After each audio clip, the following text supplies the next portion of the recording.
I realized after the last recording that I never introduced myself, so I'm going to do that.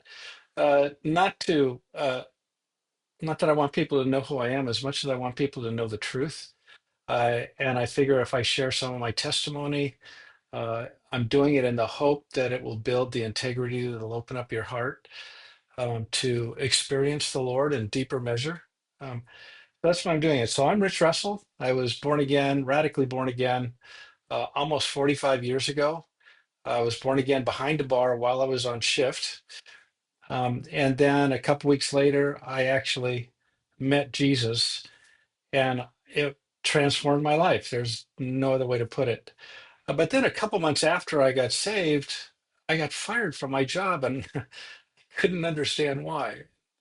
Um, Amazing how we have wisdom and hindsight. But I asked the Lord, I said, Lord, why did I get fired? I was like one of the top three bartenders in this big hotel resort casino. And he said, I want you to dispense a different spirit. And he was telling me in the very beginning of my walk, while I was still an infant in the Lord, that his plan was for me to reveal him to people that he brought me into relationship with. So that was the beginning. That was actually a revelation that I had just this last week that I've been called to counseling from the very beginning. Um, and so probably the next thing that you should probably know is that I eventually became, well, I got married and became a licensed contractor, and I specialized in insurance repair. And um, one of the primary tenets of an insurance contract is that you bring property back to original condition before the loss. And the Lord spoke to me at the height of my career that I was going to be bringing people back to original condition before the loss. Again, without even me knowing it, He was speaking to me who I was and what I was to do. Um, then, then, not too long after that, uh, a pastor that was very mature and very spiritual told me that I had a gift of counsel, and I was in the middle of my, being a contractor, and I was up to my elbows in alligators with a very troubled marriage and trying to make my career work. So it wasn't something that I considered that I could enter into. But a year later, I did get ordained, and it was so that was 1996. And then eventually in 2004, I did get separated and divorced.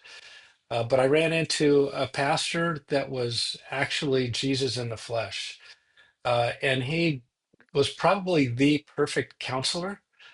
Um, and he brought such a level of restoration back to my life, brought me back to the centrality of Christ and his belief in me and his positivity in my life was brought so much healing to my life. And while I was living with him, I began doing some of my own counseling. And um, and through a long process, it was about 3 or 4 months, God downloaded to me what I now call a spiritual decision making model. I used to call it a listening prayer model because you ask the Lord a question and he gives you an answer, but it's built on a revelation I had, and it gives far more confirmation than just I think I heard from the Lord. Um, so then prior to that, I was doing Paraclete Church. It was a parachurch ministry that I started when my kids were young. They were teenagers and pre-teenagers, and I wasn't happy with the experience they were having in their youth group. And so I asked them to invite the kids over to the house, and I had a completely different format than youth church. And that was to be, it was like a little league team, and I was to be the coach on the sidelines, and the kids were to play ball. They were to do the sermons, they were to set up the chairs, they were to arrange for music, and I would be give them guidelines and guardrails. And that was probably one of the most meaningful experiences I've had in ministry. And then after I got into counseling again and got downloaded that decision making model, um, uh, I ran into a group of millennials, a community of millennials, and I had the opportunity to come alongside them, facilitate uh, a couple of groups that they had, and again, it was one of the most beautiful, meaningful experiences I've had in ministry, because these kids were just these millennials. Uh, Probably taught me as much as I could have possibly taught them. It was a magnificent experience. So I continued my growth process, and my healing process, and I ended up becoming a teaching elder for about 5 years. And I realized I'm not a gifted teacher. I'm able to teach, but there are people with gifts of teaching. But my heart was for one-on-one small group encounters, and that's where I could fully express Christ in me, and I could connect more deeply, on a spiritual level, with people in those situations. So, um, so again, I'm trying to bring this to a close. But I was in a motorcycle accident 2 years ago, and it was a near-death experience. I should have died. I should have had my leg amputated. Needless to say, I'm still alive.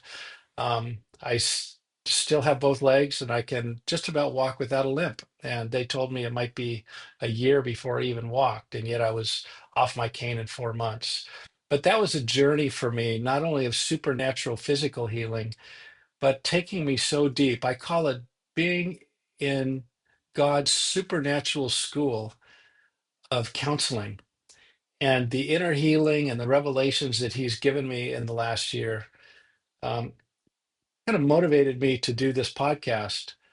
Um, and so, probably the thing I did leave out was that I did write a book. I wrote a book called Failure to Cover. During my healing process from my divorce, God started giving me revelations of what actually happened in the Garden of Eden, and the nature of God, the nature of the evil one, the nature of the man and the woman, both before and after the fall.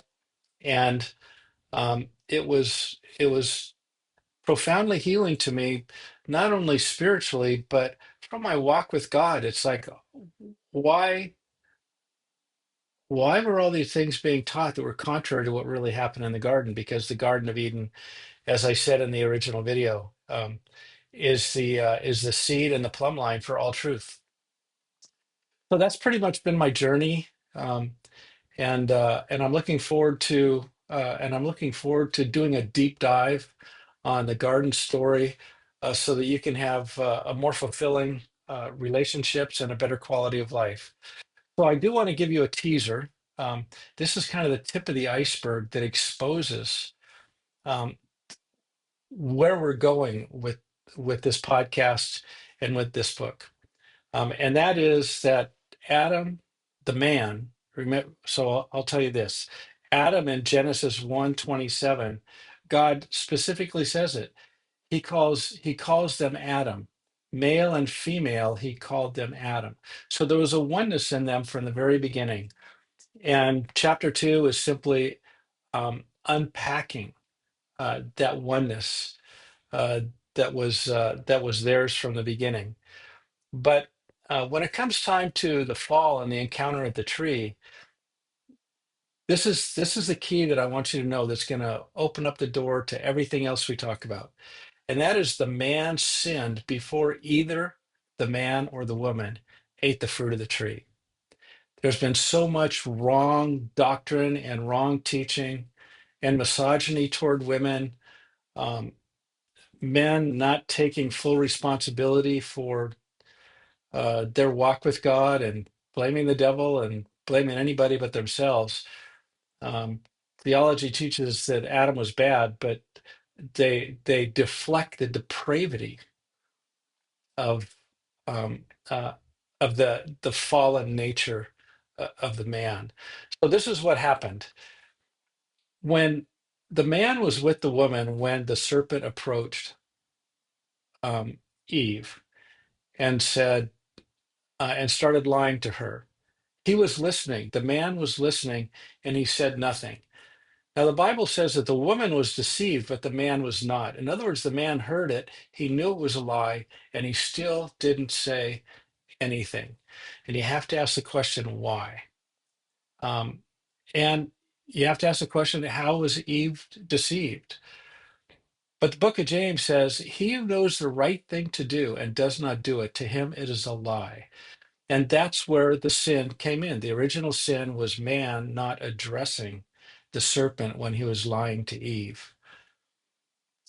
So that's the teaser. I'm going to give a full short summary of the garden story on the next video, and then we're just going to begin to unpack pieces of it. So uh, again, my reason for giving my that short testimony of my journey with God was hopefully to open up your hearts to believe the truth that's going to be spoken on this podcast. And again, if anybody needs counseling, there's a link below. And if you want to buy the book and get a head start on me, you're more than welcome to do that. But I will be doing a full unpacking over the next who knows how long. Um, anyway, don't forget to leave your comments, your questions, your situations that you're in, and we will see you next time. Until then, live life loved.